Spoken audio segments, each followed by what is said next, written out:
Welcome to National Pension Partners, where retirement planning meets peace of mind. Today, we're diving into the 412(e)(3 plan, also known as a fully insured pension plan. This isn't just any retirement plan. It's the gold standard for stability and guaranteed benefits. How does it work? Simple. It's funded exclusively by life insurance and annuity contracts. This means no market risks, no actuarial assumptions, just ironclad guarantees. Think of it like this. You're a small business owner who hates surprises. The 412(e)(3 plan gives you predictable, stable contributions every year. Your future benefits are backed by insurance contracts, so you know exactly what you're getting. No guesswork, no headaches. But there's more. These plans are designed to maximize your contributions and offer significant tax advantages. And with National Pension Partners, you're not just getting a plan, you're getting a team of experts, attorneys, CPAs, actuaries, all dedicated to making your retirement as secure as possible. We provide personalized consulting, ensuring that your plan is tailored to your specific needs. Best part, initial consultations and proposals are absolutely free. $0, zero commitment. So if you want a retirement plan that's as reliable as your morning coffee, head over to nationalpensions.com.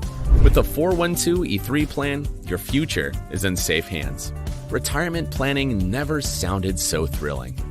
Perfect for small business owners who like their finances as predictable as Monday mornings. Stable contributions, ironclad guarantees, and serious tax advantages. It's the trifecta of financial security.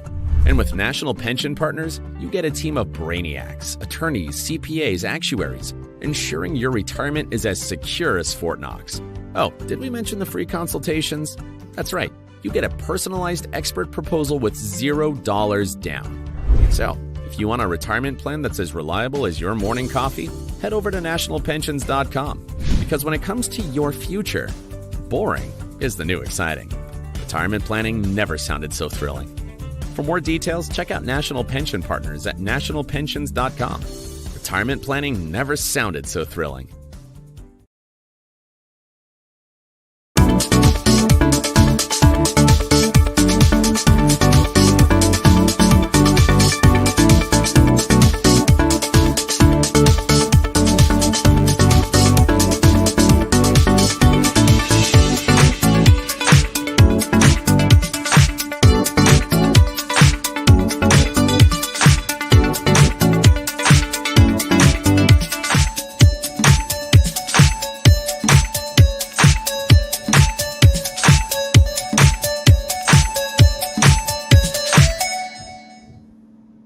Number of things going on in the world, so let's talk about those and see what all is happening.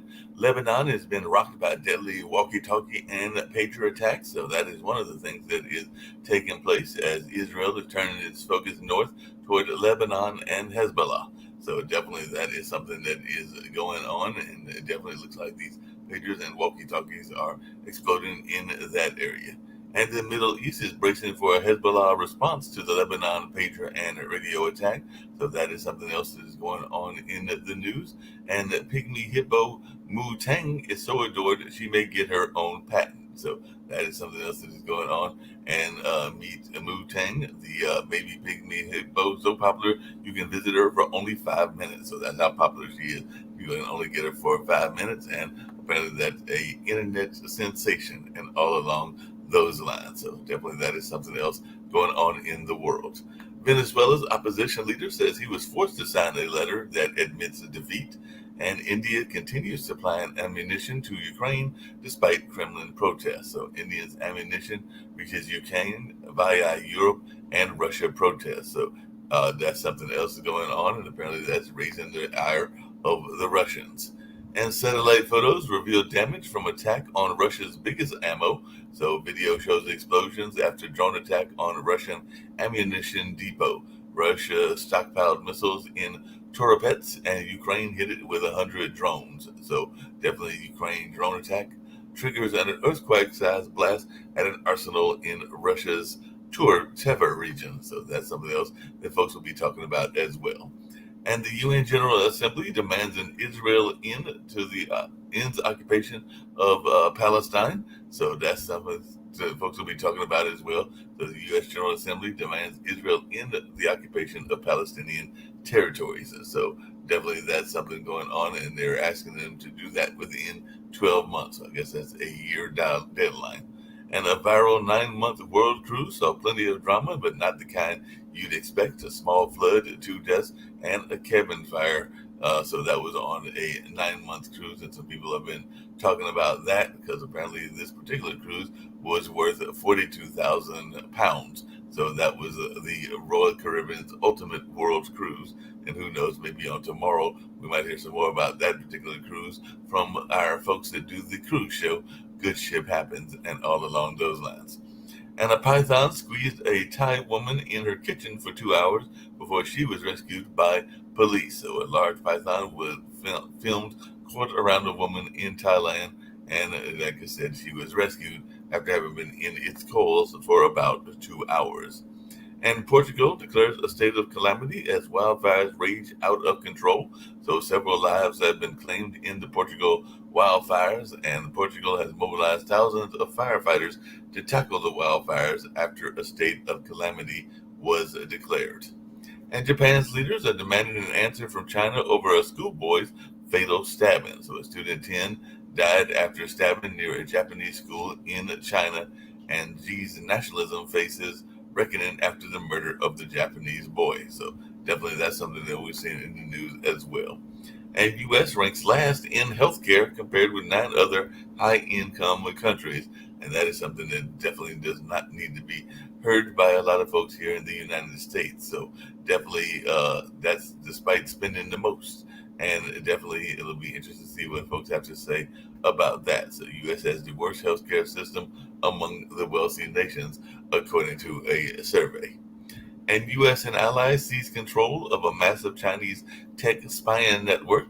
FBI says it has disrupted major Chinese hacking operation that threatened the U.S.'s critical infrastructure. So NSA and allies issue advisory about PRC-linked actors and botnet operations. So definitely that's something going on the international scene as well. And a Hong Kong man has been jailed for a sedacious T-shirt. So that's the one of the first people sentenced under Hong Kong's tough new security law. So Hong Kong man was sentenced to 14 months in jail for a sedacious T-shirt. So definitely that's going on in that part of the world. And Israeli Jews recruited by Iran in a plot to kill Netanyahu, Gallant, or Shin Bet Hedbah. So a video shows an Israeli businessman demanded $1 million to kill Netanyahu, according to police. So definitely that looks like a assassination plot was going on in that area as well. And lawyers question whether a drugged woman was truly unconscious during the time that she was being attacked. And a French man in that same trial admits in court to drugging his wife so that he and dozens of men could rape her. And definitely it'll be interesting to see how this trial continues to go on as well. So a lot of things going on in the world. In Kashmir, voting begins in first local elections since India revoked autonomy. So despite prison and torture, there are some Kashmirian politicians that won't give up on India, and Kashmiris are voting to resist BJP influencer as resentment against Art 370 abrogation peaks. So definitely that's something we're seeing in the world as well. And of course, floods are wreaking havoc across 4 continents. So a lot of people have been getting some serious weather, and all along those lines around the world, there's been some serious weather going on in space.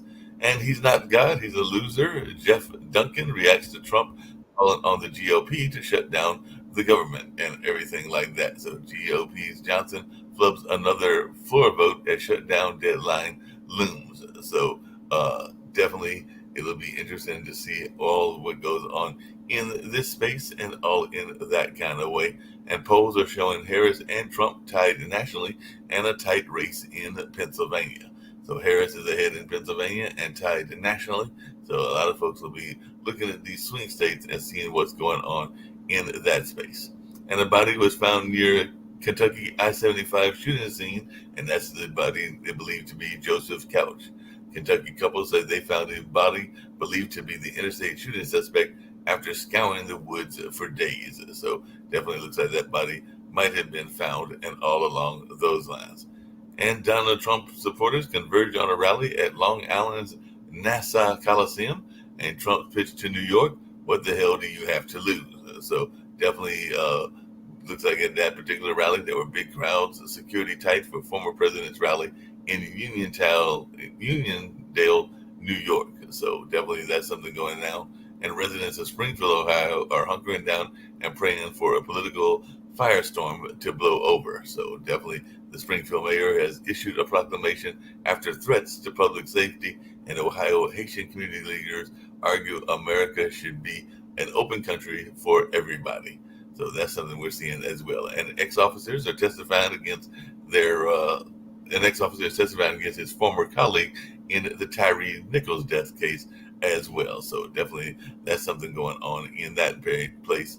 And local Teamsters unions in key battleground states have endorsed Harris, but the Teamsters as a whole have not made a endorsement for the U.S. president. So definitely Teamster leadership is scorched for refusing to endorse the presidential candidates despite members apparently supporting Trump. But it'll be interesting to see what goes on. And like I said, one of the local unions in Pennsylvania has come out in support of Harris as well. So like I said, lots going on in the world. I did hear some people pop in and everything. And by the way, Harris is planning a live stream with Oprah Winfrey. So that'll be interesting, and we'll see what goes on in that space. So she's planning that.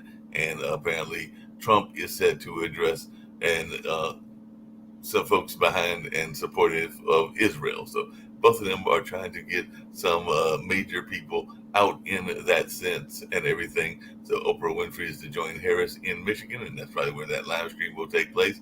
And Trump is to pledge to fight anti-Semitism. So definitely a lot of things are going on the campaigns trail and all along those lines.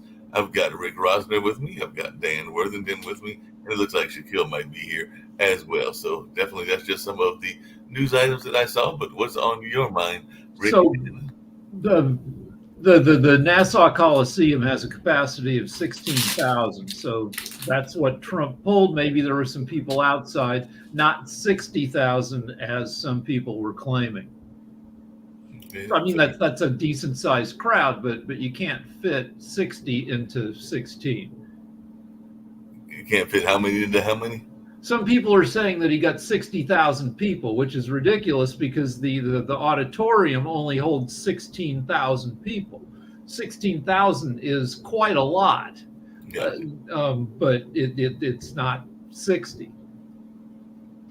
Understood. Hey, I know one of the things you like to talk about is AI and everything, and we haven't talked about this recently, but Governor Gavin Newsom signed a flurry of AI bills and everything, and apparently one of the bills will protect the digital likeness of performers. So I guess you just can't throw up any AI that you want to without it being... Yeah, that's one thing that the actors went on strike about, that until they went on strike, if you're an extra and you show up one day, they pay you about $120, which isn't bad for a day of standing in the background, but they wanted the right to use your image forever for free.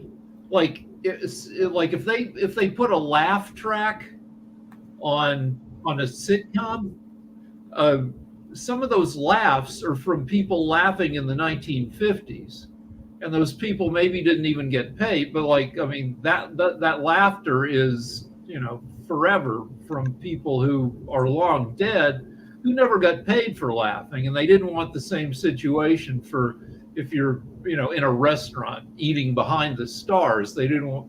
So yeah, that's good protection. Yeah, it sounds like it and everything. Well, a couple of things, if I can. A couple of things. I think, Rick, that some people misheard the figure 16 and 60 because it kind of sounds very similar. So I think that might be why that's gone around. The second bit, though, and I could be wrong about this, but I'm under the impression that there were 60,000 people who asked for tickets, and only 16,000 were given tickets, and then there were people outside. Maybe because with tickets, yeah, you got a lot of people asking for tickets. You also have people on the left who will call to reserve, go online to reserve tickets just to F with the process. So yeah, I think that's a ridiculous thing to do. But just coming back to the AI thing that Governor Newsom is passing, obviously what you're talking about Hollywood is a little bit different, but this is not what it's about. And I don't get it, actually. I don't get this notion from left-wing parties in the world. Nobody supports government being the arbiter of what is true and what isn't, or interfering with free speech and freedom of expression. Nobody supports it. The people in America don't support it. The people in the UK are very, very unhappy about the idea that they could get locked up for 12 months if they put out a meme or something like that. The stories we're hearing over here is that the three young girls that were stabbed, I can't remember the whole details. I think they were in a dance studio or something, learning Taylor Swift music, something along those lines. And they were little kids. They were like, 5, 6 years old, 7 years old, stuff like that. And some people sent out a story which incorrectly described the attacker. And, some of them got arrested. Now, I don't think that putting memes is on the internet being an arrestable offence is something that the majority of Brits support. Now, we sit here in Australia and our left-wing Prime Minister has also decided to try and bring this out, these sorts of laws out, misinformation, digital acts and all that sort of stuff. Nobody supports it. So why do they keep trying to impose this on us? And I just find it so fascinating that the parties that claim to be of the people and about democracy get into power and then try to impose laws on people that they know the overwhelming majority of people don't approve of and don't want.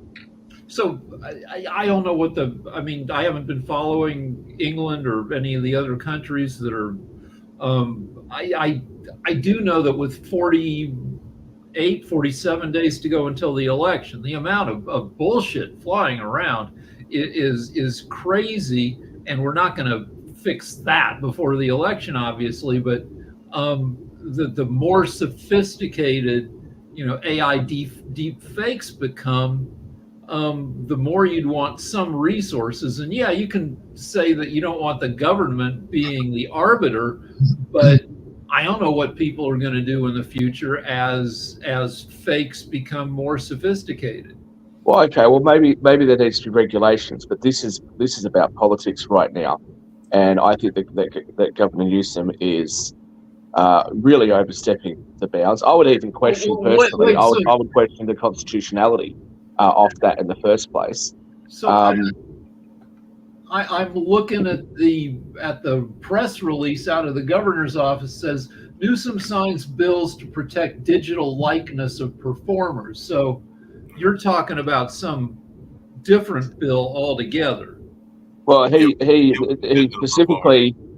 specifically was referencing a fake campaign ad of Kamala Harris that Elon put on X. And Governor Newsom said, this sort of thing, shouldn't be allowed, and I'll be signing a law in the next few weeks to make this illegal. No, I see that. So I see right. Newsom signed 3 bills. 2 of them were about actors. This law, set to take effect immediately, makes it illegal to create and publish deep fakes related to elections 120 days before election day and 60 days thereafter. Yeah. So it does address election deep fake. It does address the election. So define. So what are we going to define as a deep fake? One of the what do you call them? GIFs, the moving memes that's going around at the moment is Neo in the Matrix, and what they've done is they've replaced replaced Keanu Reeves' face with Donald Trump's face. So is that something that's worthy of going to jail for, according to California? Nobody is supporting this. Why should the governor be doing that? It's not right, and it should be challenged. So I think the deep fake that maybe prompted this was very fake looking. Somebody put out an image, I'm guessing, of Kamala Harris wearing a Chinese communist uniform.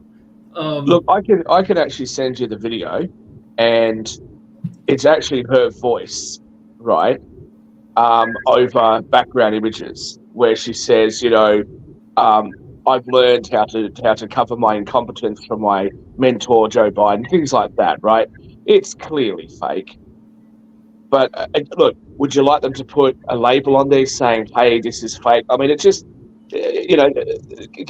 Governor Newsom is clearly doing this because he's trying to protect Kamala Harris. It's political, and I don't think that the civil liberties of people should be trampled on because of the political inclinations of politicians in power. Well, wait a sec. What's the matter with a label saying that the AI Shaquille and Rick, there is a site, I forget the name of the site, you can clarify me on this, Rick, but there's a site that has put up several of those type of things that they even put on the site that it's fake, but then people have taken that site and then put it out there as if they are real, because I'm trying to think. But so what? Like, seriously, so what? Who cares? I mean, we also just got to remember that we're coming out of COVID, right? Site, I'm trying to say it's a satire site, but people are taking that and then they are Who cares? It is real. Who cares? Yeah, we are coming out of a time. We had COVID just a few years ago. In fact, COVID's still around. There are still people that are contracting it and dying.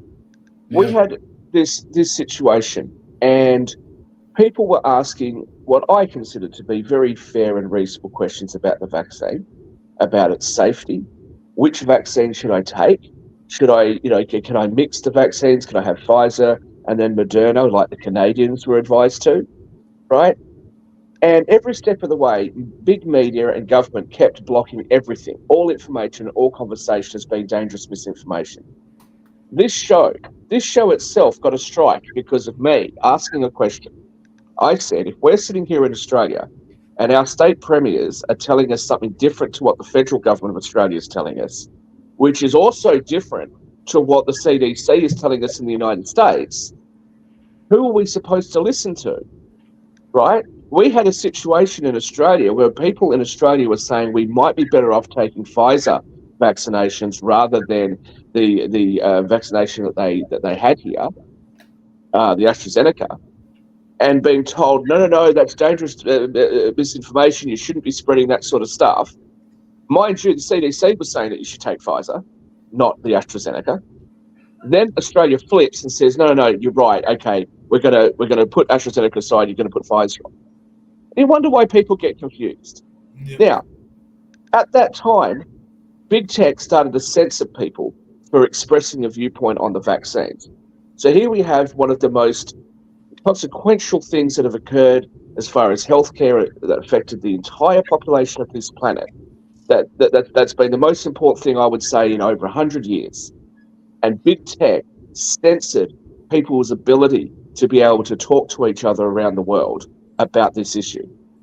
These are the people that we now want to trust to be the arbiters of truth when they now admit that much of what they said was incorrect. I had the same thing happen.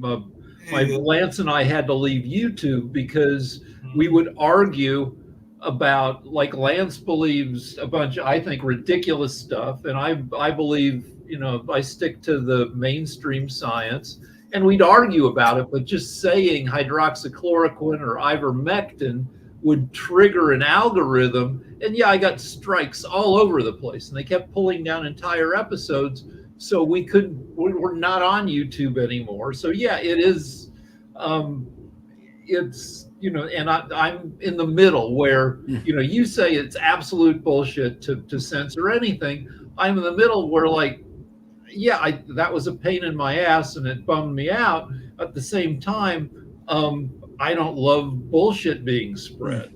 Sorry, but you know what? This is what I don't understand. Sorry, Daniel, I'll just say this real quick. This is what I don't understand. So, if as I said on a couple of days ago, if people want to say I'm a Donald Trump loving conservative, that's fine. I'll wear that title. I'm cool with that. It's not true, but I'd rather that than be called a progressive. But the truth of the matter is I'm liberal. I'm a centre-right liberal kind of person, okay?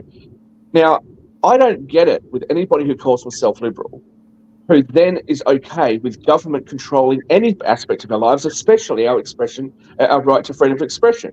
Now, if we go back in time a little bit, the conservative religious right were pretty unhappy, especially the Catholics were pretty unhappy with the way that Sinead O'Connor, goes after the Pope and attacked the church. They were pretty unhappy about things like Life of Brian from Monty Python. They didn't like comedians making fun of their religion, and they actually wanted to have a lot of this stuff banned. And liberals like myself, I wasn't around then, liberals like myself, like you presumably, were the biggest advocates of no, we should actually have free speech. We should let people be able to express what they want to be able to express. Then you've got people like David Icke, who talks about the shape-shifting reptilian politicians and actors. Clearly, it's something that most of us would say is not true, but it's a bit of fun. It's nice to think that they're reptiles rather than human beings. It's a bit of fun for everybody. Now we've got government coming in there and saying you can't do it, you can't say it. I don't think that that's government's role. It shouldn't be government's role. And why should it be the case, Rick, that you and I can sit down in person in a pub and we can have any conversation that we want to have, not be interfered with by government? And now we've got the technology to be able to do that from the other side of the world from each other. And now all of a sudden, government big tech wants to. Let's let Dan go, and then I'll respond to you. Okay, the problem with this, any kind of censorship, selective censorship particularly, we know that the Biden administration particularly has been very aggressive at threatening these platforms, is that the things they try to intervene on, like Ivermectin and hydrochloroquine, actually were false. Those drugs are both effective and can be used. My wife has lupus. She takes hydrochloroquine. She can't get a serious case of COVID because it blocks the receptors, right? No, so and take all of the like fake news, mainstream media, all these things that the House of Representatives tried to do to Trump, with him, all these things about Russian disinformation, all this other stuff, proved to be bullshit. It proved to be propaganda, probably promulgated by the CIA and the other agencies who hated Trump, but it all ended up being false. And see, that's the problem with censoring media. When media lies to us all the time, they misrepresent, all this other stuff. Now, I have a military background. I have a military background in intelligence, right? I happen to know a thing or two about how the government works, and especially how they try to mislead. And so I see things with a different viewpoint than most people do, like January 6th. I happen to see that as a bunch of dupes being suckered into, led into the Capitol area, where there were other people who were there deliberately creating an image. And we had Pelosi's daughter in there with a camera crew, filming whatever they wanted. And they knew what they had it scripted, right? They knew what they wanted to film. They filmed it. That's what showed on the news. We didn't get to see everything. Most people were there peacefully.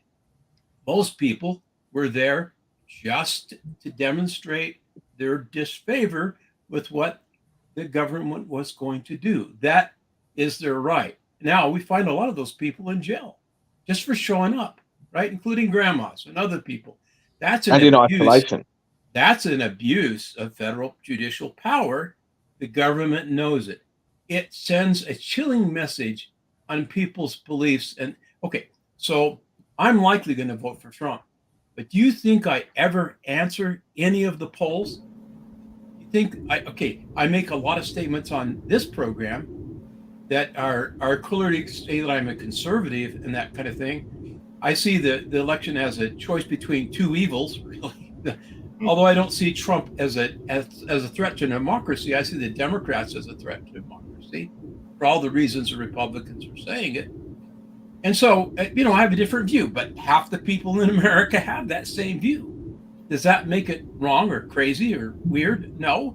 Mainstream media would say that we are wrong, crazy, weird, and and that's not accurate. We just have a different opinion about things because we have a traditional constitutional view, not this made up, manipulated constitutional view that liberals have about how things have developed, which are crazy and not mainstream values. So I happen to be a conservative Christian. I happen to be a Mormon. I'm a Latter-day Saint. So I'm very conservative about moral values. I happen to think they matter a lot, especially with respect to how this country is blessed by God for people being obedient to his laws and commandments. There are people on this program that would openly mock me for my believing that that's not real. I think it's very real, very tangible, and part of my reality of how things actually work in the world. Now, can you measure that? Yes. When we are an unrighteous people without moral central values and other things, look at all the cultures in the world that have been that way or have gone that way. They've all fallen. You know, the Roman Empire. I mean, every single one of them have, because of moral degeneration and because of the lack of moral strength and the ability to be protected by God and angels in battle and other things. The stories of the Old Testament are full of stories like that. In our own Book of Mormon, there are stories like that. So I hate to take this and give it this religious spin, but you know, what is real and what is not?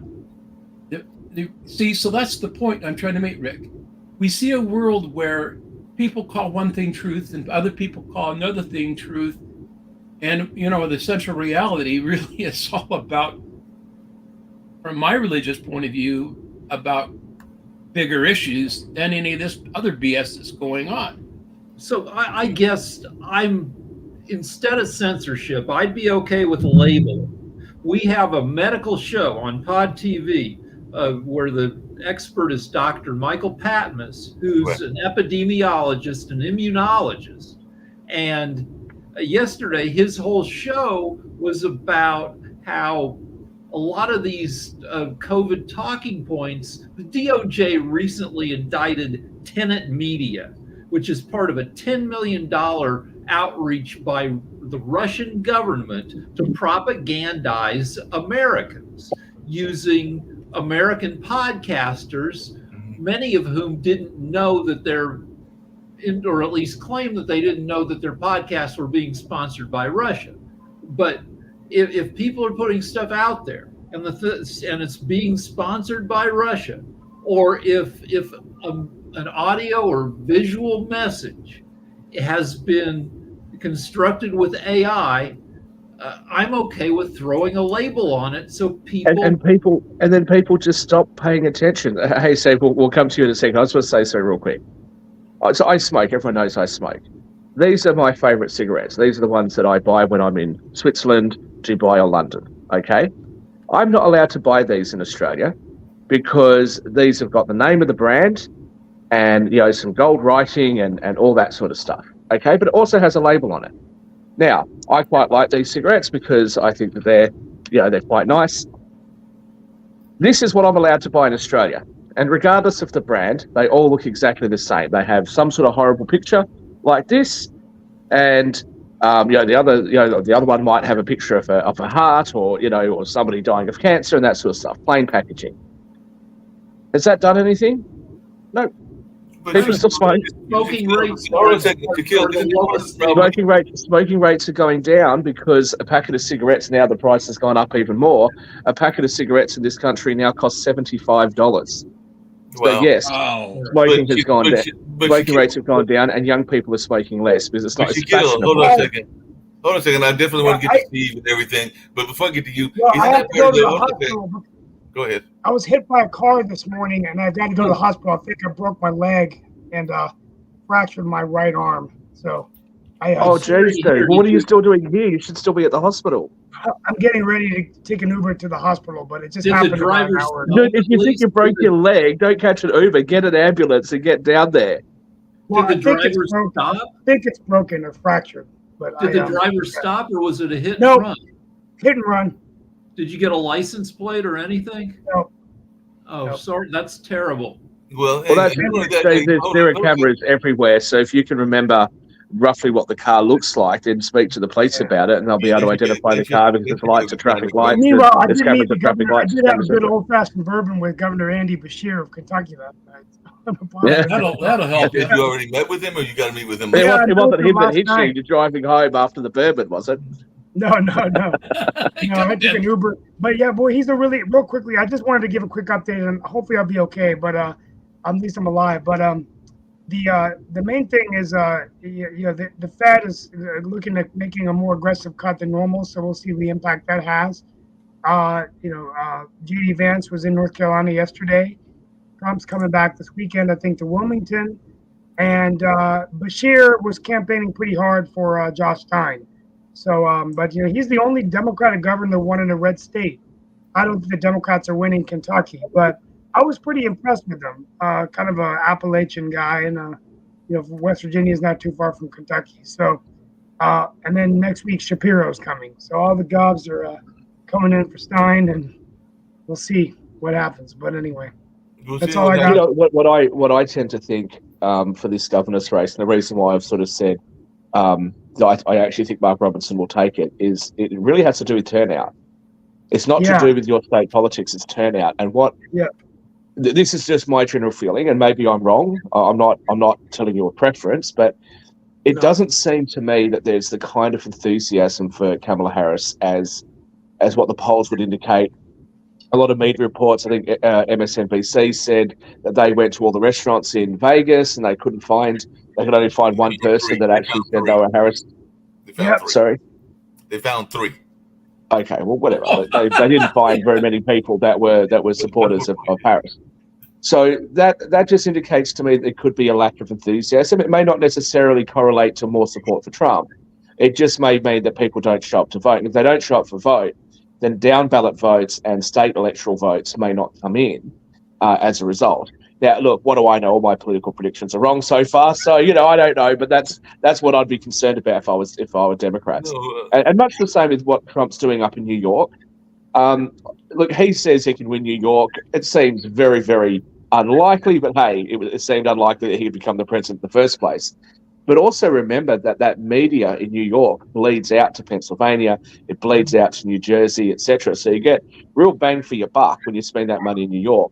So the question is he trying to bait Kamala Harris into spending her campaign resources in a deep blue state where it's not necessary, or does he actually legitimately think that he can win it?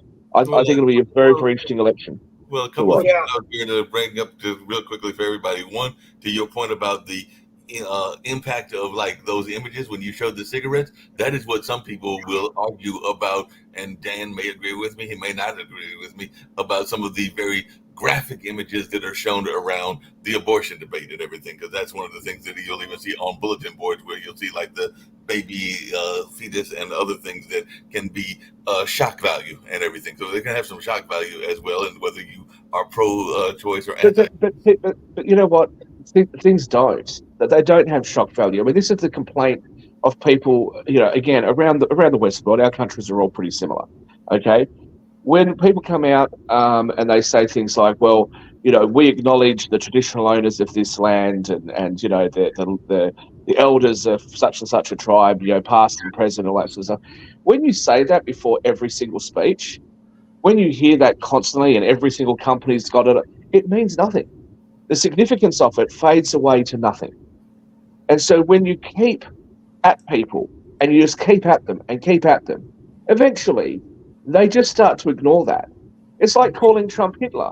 It's like saying Trump's going to overthrow democracy. You've been saying it for almost a decade, so now people just go, yeah, okay, whatever. I'm not going to listen to it. In the same way that if you start calling Democrats communists, okay, incessantly, people are just going to say, look, they're not actually communists. They might have some far left beliefs, but they're not communists. It doesn't work. But so people just tune out of that. On that same point, because we do that regularly at the Cultural Arts Center, which I was actually supposed to be at earlier today, but I had some other things come up, and I'll share some of that in a minute. It actually comes back to what's going on with Steve's life and everything. But we do that regularly, and I don't think that it's almost expected to honor the ancestors and a number of things that go on in that space, and it doesn't. No, it's a new.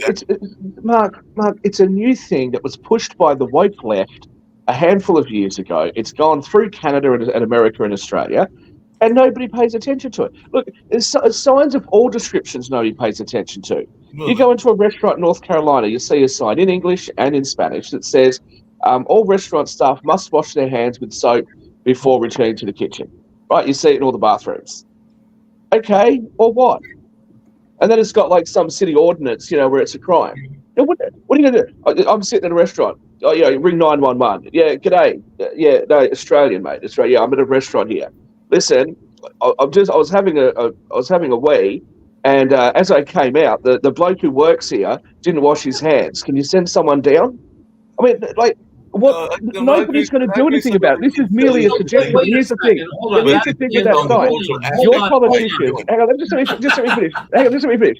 Your politicians actually sat down in the Parliament, in the Congress, right? They sat down. They debated this. This is how much they debated, because I pulled it out to look at it. They debated the size of the sign, where the sign had to be, what language it needed to be in, what font it needed to be in, what colours it needed to be in. And this took up, I don't know how much time for them to create this sign. And do you know how many hands were washed as a result of that sign being in all the bathrooms? None. No, so that would be my thing. Hold on. No, let me respond, because I've worked in bars. Hold on. I've worked in bars and restaurants, and so have you. You've owned a bar. There are enforcement mechanisms. ABC in California, the Alcoholic Beverage Control Commission sends in undercover cops, and they sit there and they watch the business of a bar, and they ding you for everything. We had a couple undercover guys in a bar I worked in. They couldn't find anything until they'd been there for hours. We were doing everything right. Then they held up a bottle, and there was a teeny little fruit fly at the bottom of a bottle of booze, and they dinged us for that. So I mean, there are enforcement mechanisms. There are enforcement mechanisms, but Rick, to that point, Rick, I know what you're saying, but those enforcement mechanisms could be there anyway. Like there are food and healthy standards anyway. So what I'm getting at is government tends to waste a lot of time and effort and energy and resources on stuff that's really not that productive. People know they've got to wash their hands. We don't need government to come in and remind us. We don't need our limited law enforcement resources to be used by having some undercover copper sitting in the bathroom to see whether the staff member washed their hands with soap and water. I'm the owner and come up to me and say, "Oh, your staff member didn't wash their hands." It's because they used the sink behind the bar. But Shaquille, because I want to make sure he's compliant. What are they going to do? It's ludicrous. But hold on a second. And it's also ludicrous. Let me finish, Mark. Just let me finish. It's also ludicrous. I was out last night, as you guys know, and I always just shake my head when I see this sign. I smoke, so I'm normally in the smoking area. I was playing the slots, had quite a good win actually. Playing the slots, and there's a sign there that says, "No eating in this area," or "Food prohibited in this area." Why? Because you're not allowed to eat in a smoking area. I brought this up before. Now, I get it. You can't smoke in an eating area. Fair enough. But you're going to tell me that I'm not allowed to eat in a smoking area? I'm 40 years old. Why do I need government to tell me what I can and can't bloody do? And it's like, oh, for your convenience, for your comfort. Well, my comfort is I want to be able to sit out here and eat some bloody chicken nuggets while I'm playing the slots with one cigarette there and a glass of beer on the other hand. What's your problem? Leave me alone. I'm 40. I can run my own shit. So wait, I want to go back to North Carolina. Wait, let me say. I'm looking. Hold on. I'm looking at 2 months on 538.com of polling results for Stein versus Robinson, and the lead for Stein in all these polls, dozens of polls, is between 4 and 14%. In most of the polls, I think it's beyond the margin of error. So it's looking pretty good for Stein. Look, if I was a betting man, I'd bet on Stein winning. But I don't think that you should write Mark Robinson off, because I think there's a real chance of him coming back. Yeah. Especially for the reasons I gave before. I think that Harris will drag down the down ballot votes, and that will affect the state governor races because you're going to polls at the same time. But Shaquille, the thing I was going to ask you, and Rick kind of alluded to it. There's several things that I've got to ask, but we've only got a few minutes to go and everything. But how do you feel about ALA, because that's kind of what Rick was alluding to. Because there's definitely, I've had friends in the business that will come in there and check the stamps and make sure that the stamps are legal, and if they've been misstamped, then they will cite them and everything. And that is a big thing in North Carolina, where they will check to make sure that they have been correctly labeled, the alcohol and everything along those lines. And to follow up on that, you talked about signs. We have signs at the Hayti, but we don't want people eating in the theater. And those signs are right up there in the area because we're not trying to have a lot of food and water waste in that. Okay, well, you're drawing a correlation to something that's not the point. If you don't want people eating in a certain area, that's fine. But if you're going to tell people you can't eat in this area for your health and safety, we don't want you to eat because this is a smoking area, so you can't come out here. You end up with absurd situations. You end up with people going to a bar. They're watching, Australia's a pretty warm country most of the time. We sort of got Californian weather year round.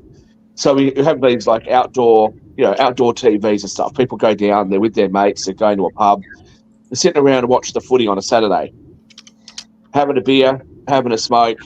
Someone said, "Oh, you're a bit peckish, want to nibble on some chips?" Yeah, okay, well, we'll get a few chips, some onion rings, and, a bit of fried crumbed calamari or something. And then they come back and say, "Oh, no, you can't eat it here." Now, people aren't going to sit down and have a bowl of chips. It's just going to be something they can peck on. They're not allowed to. For what reason? Yeah, then you've got these other ridiculous rules where in some bars, you can smoke in the smoking area, but the smoking area is outside the liquor licensed area, which means that you can't drink out there. Yeah, no, you can't smoke in the drinking area. You can't smoke. You can't drink in the smoking area. And what does this prove? What does this do? All it does is pisses people off. And what we've seen is a drop in bar turnover, and it's hurt the industry. But speaking of people, speaking of things pissing people off, I actually brought it up, and I'm going to bring it up now. I wish Steve was still here because I know he's got to go to that hospital visit and everything. I actually went to go see Dad yesterday, and Dad is recovering quite well from his bypass surgery and everything. But one of the things that is going on right now is that the food at one of our leading institutions in the hospitals here sucks. And I'm just being honest. Even Dad has said that it sucks. The medical care is not that great. He's hoping to go to a kind of different unit so he can get some better physical therapy and everything. But even the people at the hospital say that the food sucks, and there's been some questions around unionization there as well. And one of the articles that I mentioned earlier today was that we, meaning here, and including some of the best hospitals, including Duke and Harvard and all those other ones, are rated as one of the worst of the industrial nations. So you folks in Australia, you folks in Canada, you folks in a number of other places are doing better. That article came out, and based on what I saw in visiting Dad yesterday, I can see why people say that. So what is y'all's take on what we can do to improve our medical system? Because Duke is supposed to be one of the best hospitals, but like I said, the food sucks. Any organization that has a virtual monopoly is going to drop its standards. And what you guys have allowed to happen in the United States is for an entire industry to monopolize everything. And that's why you get that situation. But if I can just pivot back to what I was saying. So, Rick, what you see here is that there is a decline in the pub expenditure of people because they don't want to go out. Because the people want to go out, they're going out to smoke and drink and carry on. There should be areas where people can be away from the cigarette smoke. I totally accept that. But don't alienate, most regular drinkers will smoke it. So yeah, I would say that there is the anti-smoking laws are in many cases punitive. Right. But in terms of people going out, it's a terrible time to own a bar or restaurant. In the 80s, in the 70s, bars were where you go if you want to hook up, if you want to get a girlfriend, a boyfriend, if you want to meet somebody. There's no internet. You have to go to bars. You have to talk to people face to face. Now you don't have to. It's a good place to socialize with friends. You bring your and also in LA, you want a cocktail in LA. Well, it's going to be artisanal, and it's going to cost you $16 or $18. When I worked in bars in the 80s, a beer was $1. So it has changed. There are all these pressures on retail. You don't want to be in retail because people buy all their crap on Amazon and Temu. There are pressures on restaurants. I'm lucky to live in Studio City, where we got through COVID. We got through everything because we have a TV studio here. where they make TV that sustains the business, and we have a bunch of restaurants and bars that made it through COVID. We were freaking lucky. And we need to work. I'm on a neighborhood council. It's like city council, except shittier. And we have to preserve our businesses, our restaurants, to make sure that Studio City doesn't get as crappy as But this is what I'm saying, and this is why I don't understand liberals who don't view it this way, because kind of liberal thinking all the time was, unless there's a very good reason for it, government needs to get out of the way. Now, obviously, in today's age, we're going to have some safety rules, right? There has to be a certain amount of exits, you've got capacity limits, all that sort of stuff. Like, I get all that, right? And you have to meet some food and safety rules and, all that kind of hygiene rules and all that. That's fine. But that's stuff that you can give people licensing for. It shouldn't be something that's an overwhelming burden. But what we're seeing is so many rules and regulations getting to the point where it not only becomes overwhelming for a business to even comply with it, whether it be a bar, a restaurant, or anything else. It just becomes so onerous that people say, should I even bother going into business at all? This is too hard. That's the first thing. The second thing is that in many cases, it's actually ruining the experience for the people who want to go. And so they stop going. And to be honest with you, California, I'm always really surprised when I go to California because, you don't have a whole heap of nightclubs that I saw. I said in LA, there's not a heap. There are some in San Francisco, but come midnight, 1 o'clock, everything's shut. I'm always so shocked when I come to California. We're an industry town. Everybody needs to go to sleep so they can look fresh for their auditions the next day. The following morning. Hey, Dan, just really quickly, what is your thoughts on the medical situations? Because I've mentioned it, but I know you've had some medical procedures, and maybe they're better in Utah. But when I saw that article that we're not doing well compared to, say, Australia, England, and other places, it was shocking. But then, like I said, I did visit Dad yesterday, so it wasn't overly shocking. So what is your take on how we're doing medically as a United States? Well, healthcare is under tremendous pressure financially in the United States. The larger systems tend to fare better because of just leverage, but it's just really difficult for hospitals and the medical establishment to operate efficiently because of all the government regulations, which are really necessary.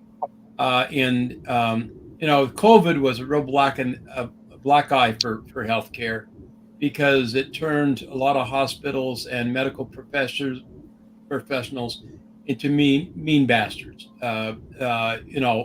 Isolate people who are isolating and dying weren't allowed to see their families. A lot of things that were really cruel about COVID and COVID isolation.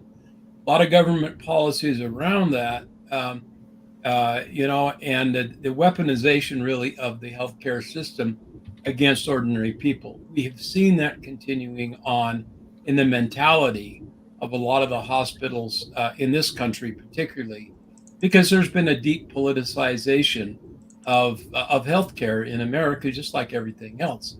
And so until we loosen up and create smarter approaches, it's going to continue to be bad, inefficient, and expensive.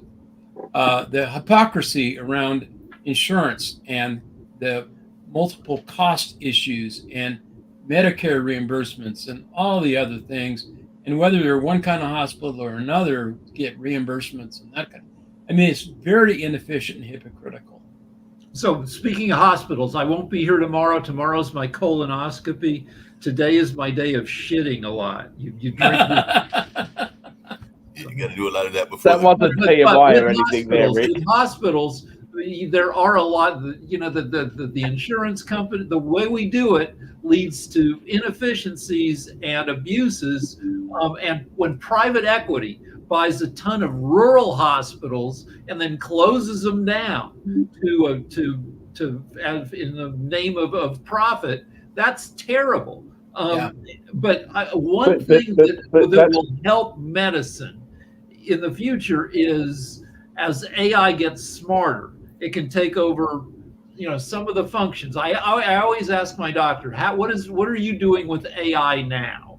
And the answer that I've gotten is either nothing, or it answers my email for me, which is actually that's a little So thing. just to come to the purchasing of rural hospitals and closing them down. Yeah, look, I don't like that at all. And, I sort of play a little bit in the private equity space, and I have, there are some private equity plays I think are reasonable. There are others that I just go, I don't know about this. But certainly the very aggressive way that private equity works in the United States, I think, is very harmful. It puts people out of work.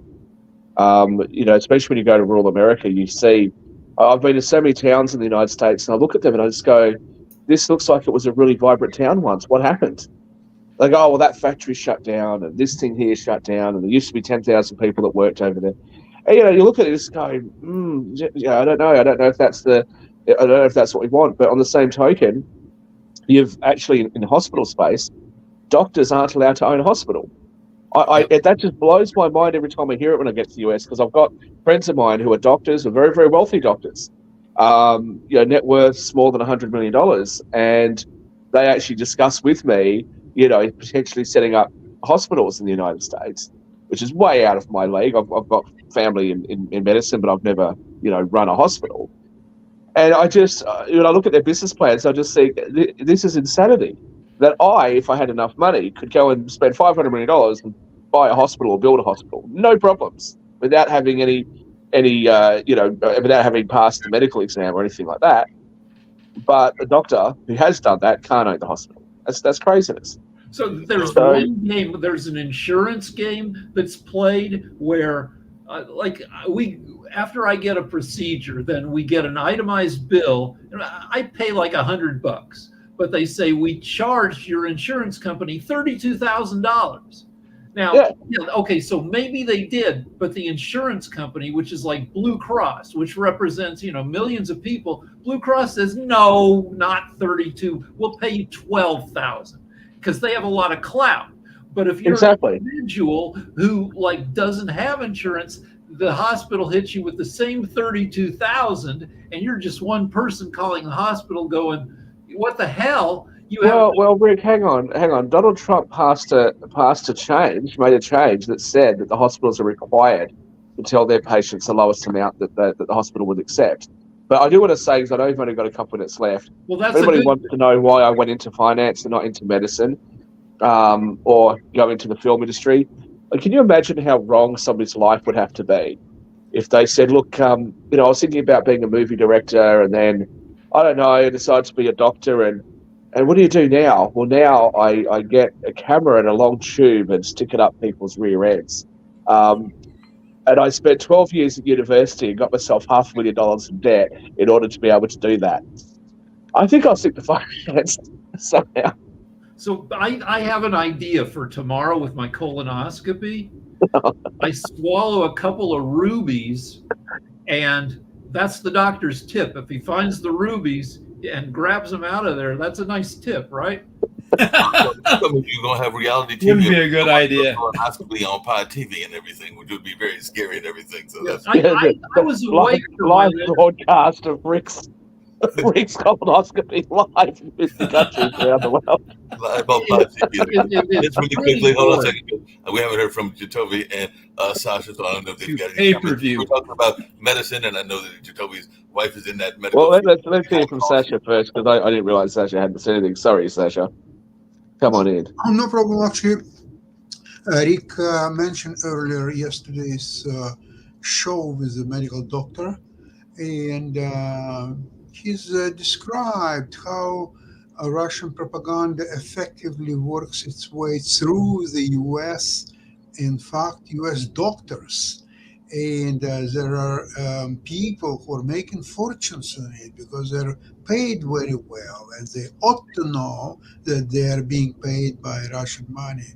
So I think the only way to effectively kill the Russian propaganda, the problem is that U.S. cannot do its own propaganda in Russia because there are no medium for that. They closed Facebook and YouTube and just anything. So you can. I'm not even talking about language barriers because that's not so important. important.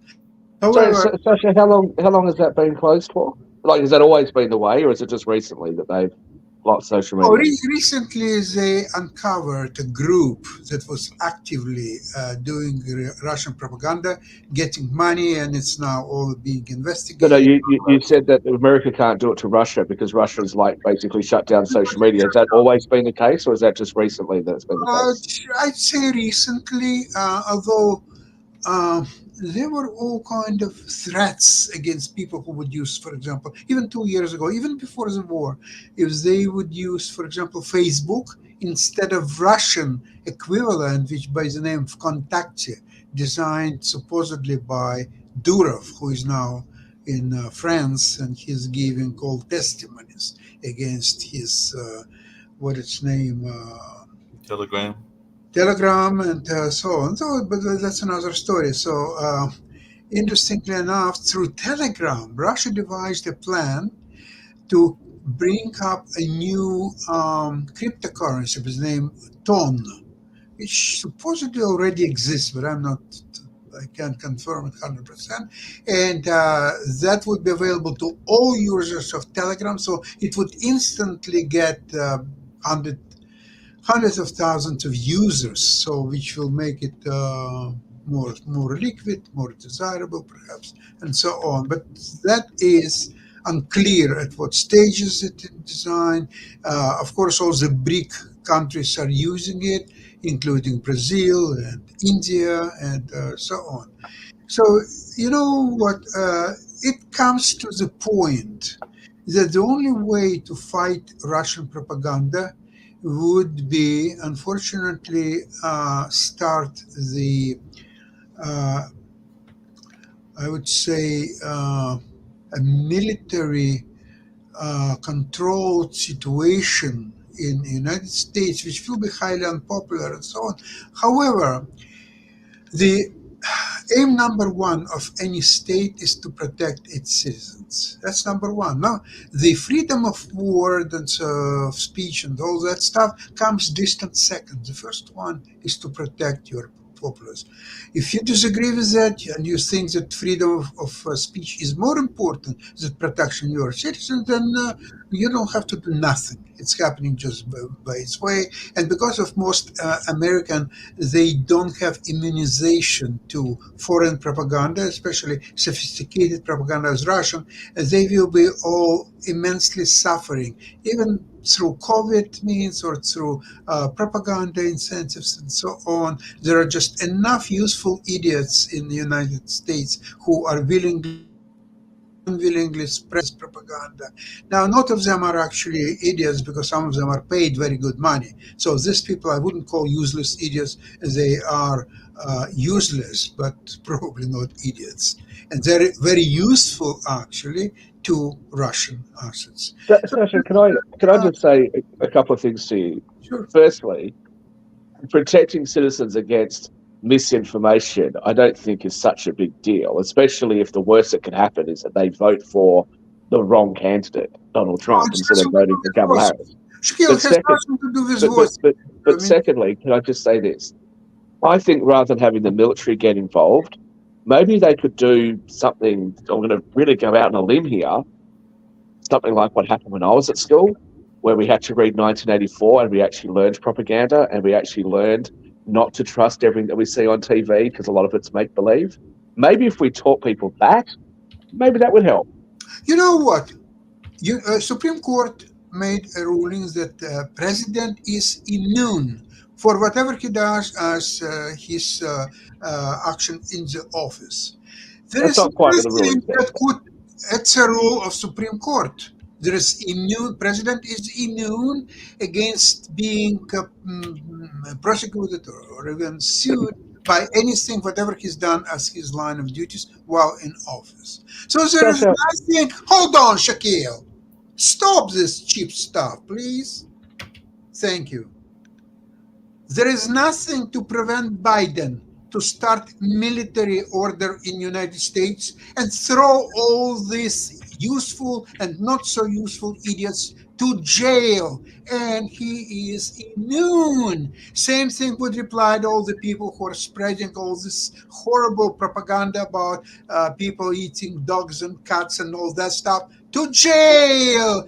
Sit there, and then your lawyers 3.5 years later, they will help you out and get you out of jail. Okay, you got it? If Biden has... Sasha, let me say a couple of things. Firstly, that's not what the presidential immunity claim is. But secondly, and this is the more important point, it's very interesting that you say that, because Kamala Harris multiple times made the statement that she could, just by flicking of her pen, take away someone's freedom, get her locked up for a few days, then she could drop the charges a couple of weeks later, but it would ruin their lives, they'd lose esteem in the community, etc., etc. When she was the Attorney General, or the DA or whatever, she said, I'm going to go after parents for their children's truancy from school. And what she did, this is her words, not mine, what she did was she got her most, attack dog vicious homicide and gang unit prosecutors to go after parents. And there's a black woman at the moment who says, my daughter wasn't able to go to school because she had sickle cell anemia and she was in hospital. And we did everything that we had to do. We gave the school the notes and all of that sort of stuff. And, when we got the knock on the door, the police came by and they said, if you want to get out of this, you have to write to Kamala Harris's office. And Kamala Harris just laughed at her and said, no. Okay. And this kid ends up having a stroke. And during that time, Kamala Harris, who had absolutely the discretion to say, you know what, this woman hasn't actually done anything wrong, decided to prosecute her anyway. Okay? So eventually, not only was she exonerated, but eventually the way they were trying to push this truancy law was actually brought in front of the Supreme Court, and it was deemed to be unconstitutional. But it's a very interesting thing, because if you think that that's the kind of thing that Biden should do, I don't think he's actually got that power, but let's say that he does. If you think that he should do those sorts of things and basically take away the civil liberties that have been fought for, that men have died for and women have died for in America, if you think that's what Biden should do, and you think that Kamala Harris should act that way, hey, the Democrats are for you. Because Republicans don't act that way, and that's why I prefer them. Wait a second. I implied that Joe Biden, he can do it. First of all, he is a sitting president. Kamala Harris is not. So Biden can do it. Biden is completely immune, and Biden will lose his office. What you're suggesting is that he trample over people's civil rights. Absolutely. And they get locked up for a few years. Okay, fine. If that's your opinion, no problems. You do you. And what I'm saying to you is the Democrats are the party for you, because that's the way that they act. Republicans wouldn't dream of acting that way. Toby, just really quickly, and then we've got to get wonderful. That's wonderful. Toby. You got it. I love you, Sasha. just to point out. To point out. He has to start with, by the way, with Donald Trump himself. Throw him to jail first of all. Then you go farther and farther and farther. And by the time you're immune, okay, by January 20th, you will be out of the office. Anyway, there are no consequences. You don't have to worry about anything. Sasha, if you throw him in jail, you got to think about this. You throw him in jail, right? He's going to be in his prison orange, his prison garb. Right. He'll have his hand up on the Bible on one side of the bars as the Supreme Court swears him as president after he wins the election. In jail, Trump will be interrogated by certain methods that he will sign that in 65 years he will never go to be elected president of the United States. Trust me on that. All right. Toby, then we're going to get out of here. Democrats are a party for you, my friend. Toby? To point out just a couple of things, because I came in on, I guess, medical discussion was interesting. We argue it's all the business part of it. So there's a lot of issues with both the medical industry and the insurance industry. Sasha just said at the end here is correct, that the protection of its citizenry is more important than the freedom of speech. However, there has to be a balance. And that's where that balance is sought after. It is important to protect people from propaganda and everything else, or else you're looking at a North Korea, you're looking at any other communist nation that actually kind of hides speech and puts out propaganda. Donald Trump and JD Vance have been doing, which caused the bomb threats that have been going on in Springfield. And there is no argument that it was because of JD Vance and Donald Trump, because the bomb threats were not there until Donald Trump went on stage. And now they've had 50 bomb threats since Donald Trump went on stage and said that. So words matter. And we have to, when Kamala Harris, which you did quote, she was speaking about, she understood the power of her words, and in the position that she was in, she understood that her words mattered, and that, yes, with the flick of her wrist, she could send somebody to jail, or with the flick of her wrist, she could mess up the economy. She was expressing the point about how powerful words in powerful individuals matter, which should be important, which is, I think, what Sasha was trying to lead to, which we've got to realize that, yeah, things that we say matter and create issues in our society, which is what the government, you can't yell bomb on a plane or you go to jail. That's, it's a legal thing and not taking away rights from somebody. So we've got to understand that, yes, words matter. And what Donald Trump and JD Vance have done with Springfield is deplorable. And yes, others who have said things that are bad should change their ways or change their words. So yes, again, I think we should be clear what we're actually saying, what you guys are actually saying. You mean Republicans that say the wrong thing should change your ways? No, I'm saying I said everybody. When they call Donald Trump Hitler, don't do that. Don't do that, Shaq. I'm not letting you talk because you're not going to do that to me. When they say that he should be stopped by any means possible, when they say that he should be punched in the face, you're not going to manipulate my words and try and make it sound like I said something. That's not propaganda. No, that's I said everyone must change their words. I pointed directly to what JD Vance and Donald Trump have done to point out a fact that has happened. And if you don't like that fact, then you need to go talk with the mayor of Springfield and the governor and tell them that they are lying. Don't argue with me. I'm not arguing with you, Jacoby. There's no point arguing with you. Because you have clearly demonstrated over the years your inability to be able to I just pointed out something, and now you're just going to complain and try to manipulate my words. An opinion. There's no point arguing with you. Can you admit that what JD Vance and Donald Trump have done was wrong?